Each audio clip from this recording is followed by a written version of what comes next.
najya mu izamu icya mbere cy'umupira niho najya numva byakunda. Icya kabiri cy'ingengo y'imari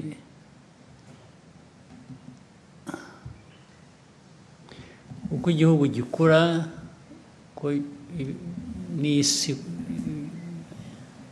aho mvuga ko nta gihugu kiri island, nta kirwa cy'igihugu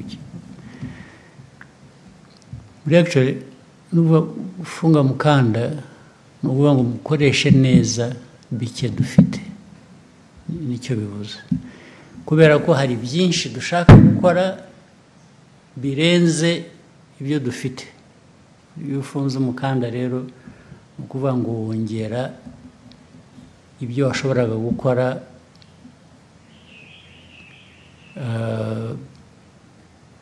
kubera ko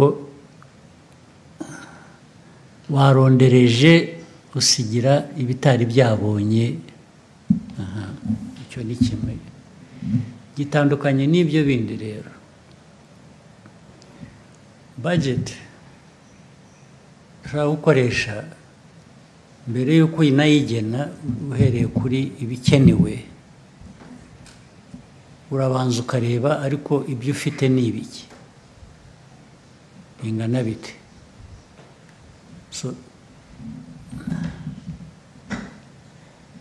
Kuzamura budget byatewe na byinshi tubona bigomba gukorwa bikenewe, ariko tunabona n'ahantu twagenda tuvana amafaranga adushoboresha kubikora. Ibihe byiza kuri wowe ukurikije ry'akarere. Nk'uko mumaze kubyumva, ni nyakubahwa Perezida Paul Kagame ubwo yaganiraga n'abanyamakuru bamugezaho bimwe mu bibazo bibangamiye igihugu cy'u Rwanda ndetse n'umuturage muri rusange. Nyakubahwa Perezida Paul Kagame akaba yaraboneyeho atangaza rino tangazo, amenyesha abanyarwanda yuko yiteguye gufata ibibazo ibyo ari byo byose byagera ku munyarwanda. Ibyo bibazo ushobora kwibaza ngo ni ibi. Ibibazo yavuzemo ni ibingibi.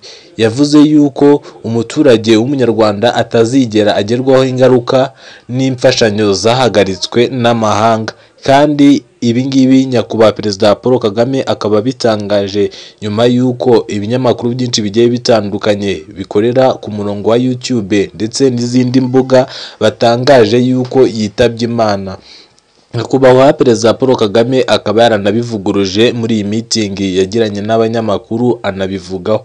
Izi nkuru zikaba zarakozwe n'ubwenge karemano aribwo twita artificial intelligence, bagerageza kwerekana nyakubahwa Perezida Paul Kagame ari mu bitaro asa nk'aho arwaye, ari muri bomboni. Nyakubahwa Perezida Paul Kagame ibi bakaba barabikoze ubwo yari amaze igihe kinini atajya mu itangazamakuru, nibwo abarwanya ubutegetsi bw'igihugu cy'u Rwanda bahise bashyira hanze iyi foto yakozwe n'ubwenge karemano aribwo artificial intelligence, berekana yuko Perezida Paul Kagame yitabye Imana.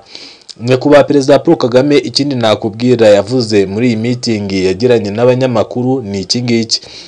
Yavuze yuko igihugu cy'u Rwanda kizagomeza gushyira imbere uburenganzira bw'umugore, kandi ikindi yongeyeho yavuze yuko igihugu cy'u Rwanda kitazashyira imbere gusa uburenganzira bw'umugore gusa, ahubwo n'ubw'umugabo buri hejuru. Bivuze yuko igihugu cy'u Rwanda kireberera umunyarwanda uwo ari we wese. Yavuze yuko igihugu cy'u Rwanda kitareba umugore cyangwa umugabo, igihugu cy'u Rwanda kireba umunyarwanda muri rusange. Nyakubahwa Perezida Paul Kagame akaba yaranavuze nk'uko nabikubwiye ku bantu bo bashyize hanze video ndetse n'amafoto menshi agiye atandukanye amyerekana nk'aho yitabye Imana ari ukugira ngo barwanye ubutegetsi bwe. Ibi bikaba byarakozwe bigashyirwa ku mbuga nkoranyambaga nyinshi zigiye zitandukanye. Wowe utarabona ino foto wanyandikira kuri WhatsApp yanjye ni 0791756353 nkakwereka aya mafoto nimba ushaka kuyareba. Rero wowe w'umunyarwanda, wowe ushyigikiye nyakubahwa Perezida Paul Kagame, dufati ya mbere ntago reka no kuvuga ngo fati ya mbere, dufati ya mbere tugerageze natwe turwane. Perezida Paul Kagame arwanirira igihugu cyacu, two kumureka gusa ari wenyine arwanira igihugu cy'u Rwanda gusa wenyine, natwe tugerageze tumufashe turwanirire igihugu cyacu cy'u Rwanda. Perezida Paul Kagame rero ibinyamakuru byinshi bigiye bitandukanye nka BBC, Ijwi rya Amerika, ibyo ntago byigeze bishyira hanze rino tangazo bya fake news, kuko ryo byo bishyira hanze amakuru ariyo, hubwo bikaba byarakizwe ku bucano bwinshi bugiye butandukanye bashaka kwerekana yuko yitabye Imana. Akenshi na kenshi byakozwe kugira ngo bamupfobye, bamurwanye. Ni Nyangabirama, n'abantu badakunda igihugu cy'u Rwanda, nibo bagiye babishyira ku mashusho media menshi agiye atandukanye. Nta kindi bari bagamije rero ni uguharabika umusaza nyakubahwa Perezida Paul Kagame, ariko n'ubundi ntabwo babigezeho kuko yari yerekanye kandi abamara impungenge ababwira yuko ari muzima. Nyakubahwa Perezida Paul Kagame akaba ari umwe mu babohoye igihugu cy'u Rwanda. Nyakubahwa Perezida Paul Kagame kandi akaba yarasimbuye Gisa Rwigema ubwo yapfaga, nibwo Nyakubahwa Perezida Paul Kagame yaje aramusimbura.